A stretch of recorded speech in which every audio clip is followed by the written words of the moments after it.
এটি মানে কোনো বিষয় না। দেখেন, punishment is not the always solution, prevention is better than cure বলে একটা কথা আছে। তো আমরা দেখি কি করা, যদি এখানে পানিশমেন্ট প্রয়োজন হয় তাহলে প্রচলিত যে আইন আছে সেই আইন মোতাবেক হবে, যে যতটুকু অপরাধ করবে সেই অনুযায়ী হবে। সেটা জেলও হতে পারে, বড় ধরনের শাস্তি হতে পারে, জরিমানা হতে পারে, যারা বেশি অপরাধ করবে তারা সেরকম হবে। এটা সুতরাং এইটা দেখতে হবে যে অপরাধের মাত্রা কতটুকু।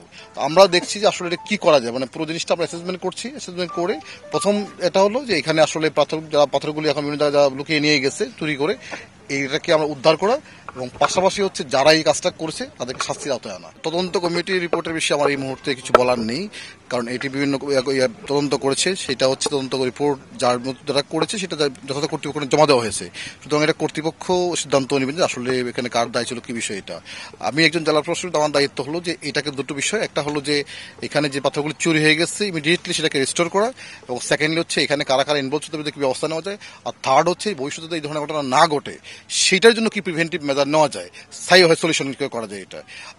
এবং যারা এই কাজটি করছেন তারা কেন করছেন সেটাকে আইডেন্টিফাই করা। আমি দেখি, একটু সময় আমাকে দেন, আমরা চেষ্টা করি ইনশাআল্লাহ। আসলে কি অবস্থা ছিল, কত দূর নিয়ে গেছে, এখন কি অবস্থা, এবং এটার জন্য কি পরিকল্পনা নেওয়া যেতে পারে, এবং এই যে পাথরগুলো নিয়ে গেছে এটা আসলে কোন কোন জায়গায় আছে, দুটো বিষয়ে আমি গুরুত্ব দিচ্ছি আমরা। সেটা হলো যে পাথরগুলো নিয়ে গেছে এই অঞ্চল থেকে যেন আর কোনো পাথর যাতে নিতে না পারেন, মানে এখান থেকে যারা নিয়ে গেছে বিভিন্ন জায়গায় লুকিয়ে টুকিয়ে রাখছে, সিলেট অঞ্চল থেকে যাতে আর কোনো পাথর যেতে না পারে বাইরে, সেই জন্য চেকপোস্ট কাজ করছে। সেটাকে আমরা একটু এনফোর্সিং করার চেষ্টা করবো।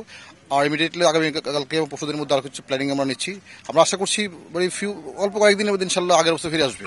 আমরা একটু আগে অ্যাসেসমেন্ট করে নিই, আমরা একটু করে নেওয়ার পর ইনশাল্লাহ আশা করছি যে খুব দ্রুত সময় আগের অবস্থা ফিরে আসবে। না, এখানে দুটো বিষয়, এখানে যে কোনো কাজে একটা চ্যালেঞ্জ থাকবে, এটা খুব সাধারণ বিষয়, কিন্তু সবচেয়ে বড় বিষয় হচ্ছে জনতার যে শক্তি, মানুষের যে শক্তি, এটা হলো বড় বিষয়। যে এই যে আজকে সারা দেশব্যাপী যে একটা গণ সচেতনতা বা গণ প্রতিরোধ গড়ে উঠছে, কেন? কারণ মানুষজন সবাই এটাকে কিন্তু মাত্র করে নিয়েছে যে এই কাজটা অন্যায় করেছে, এবং সরকার নিয়েছে। সুতরাং এই যে সরকার এবং জনগণ যখন পাশাপাশি থাকে তখন এই শক্তির কাছে কিন্তু কোনো গোষ্ঠীগত কোনো শক্তির কোনো পাত্তাই থাকে না। সুতরাং এইটা হলো বড় বিষয়, কারণ এখানকার যেটা হলো যে বেশি হয়তো যে কাজটি করছে হয়তো মুষ্টিমেয় কিছু লোকজন করেছে, কিন্তু বৃহত্তর জনগোষ্ঠী তারা কিন্তু সব এটা এগেনস্টে, সবসময় এগেনস্টে, সরকারের এগেনস্টে। তো আমরা দেখি এটা কি করা যায়। আমরা আশা করছি ইনশাআল্লাহ এটা সলিউশন হবে। সুযোগ সুবিধা উন্নয়নের আসলে একটু পরিকল্পনা নিশ্চয়ই থাকবে, যেহেতু এটা নতুন করে আবার রিফর্ম গত 9 বছর হয়েছে সাদাপাথর স্পটটি, না এটা না, এখন পর্যন্ত এখানে উন্নয়নের ছোঁয়া লাগে না, এটা দেখি, মানে উন্নয়ন তো আর একদিনের বিষয় না, এটা একটা পরিকল্পনার বিষয় আছে, স্থানীয় জনগণ অংশগ্রহণ বিষয় আছে, সক্ষমতার বিষয় আছে। দেখি আমরা আসলে কি করা যায়।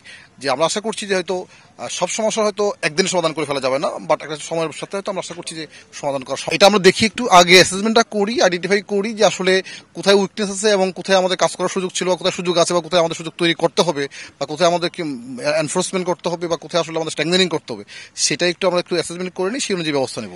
একটু সময় আমাদেরকে দেন, আমরা আশা করছি এটা একটা স্থায়ী সলিউশন হবে ইনশাআল্লাহ।